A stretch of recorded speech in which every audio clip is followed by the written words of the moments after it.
Well, hello everyone. I'm Spencer Hutchins. I'm your state representative in the 26th Legislative District. Thank you for joining me for this video update. We just got through House of Origin cutoff. That means as of March 8th, if the bill has not gotten out of the House that it started in, it is dead for this session. And there is a lot of carnage out there on the legislative field that we can talk about. But right now we are transitioning and we are looking at what came over to us from the Senate.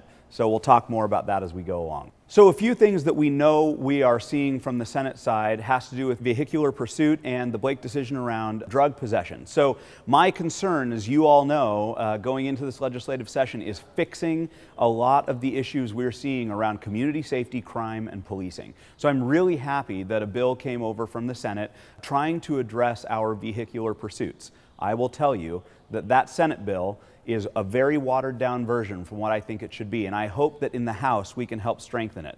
On the other hand, there have been efforts to tamp down on other tools that our law enforcement have, like all the reasons that a police officer could pull you over on the roadway. There were proposals to really limit that. So we have to be vigilant about making sure that as we are trying to fix some of the problems that have happened in the past in this legislature, that we aren't adding additional problems onto it. I think so many people in our community feel that crime is out of control and that police have been hamstrung from doing their jobs, and I'm committed to doing all I can to help fix that problem. So coming out of the House of Origin cutoff, we had a lot of housing bills that were addressed here in the legislature. We know that there is a housing crisis in Washington State. There's not enough housing and it costs too much. The housing we do have is too expensive, either on the rental side or on the purchase and sale side. And so what I am looking at is all the ways that we can try to incentivize and increase our housing supply. I have worked really hard on streamlining our permitting process. It may surprise people to know that 20 or 30% of the cost of any building project is just in local and state taxes and fees. It seems to me that that's adding unnecessary burden onto the process of building more housing and bringing it online. So these are things that I'm really focused on, and we passed quite a few bills out of the House on housing. Our housing committee, I will tell you, on the House side of things, we only got 6 bills come across from the Senate. So the housing conversation is now pretty firmly on the Senate side of the ledger, and we'll be watching closely what they do with those housing bills.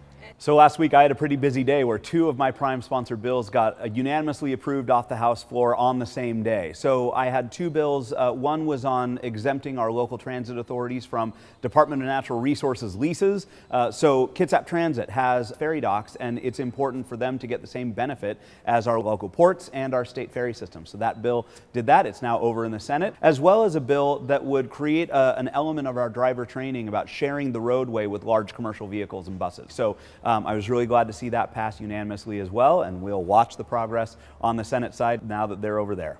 So I want to thank everyone for the opportunity to serve you here in Olympia. Representing the community I have called home my entire life is one of the greatest honors of my life. And here I stand on the north portico of the state capitol. It is really surreal to think that this is the place that I come to work every day on your behalf. So thank you for this opportunity, and thank you to all of the members of our community who came out for my town hall with Representative Michelle Caldier last weekend. And just be aware that the coming weekend we will have a virtual town hall as well, and information for that is on my website, representativespencerhutchins.com. Please join us at our virtual town hall, and thank you to all of the people in our community who joined us last week in person. Please never hesitate to reach out. I really care about hearing your voice and knowing what you are concerned about, what you are passionate about, and what you're looking at during this legislative session. Thanks so much.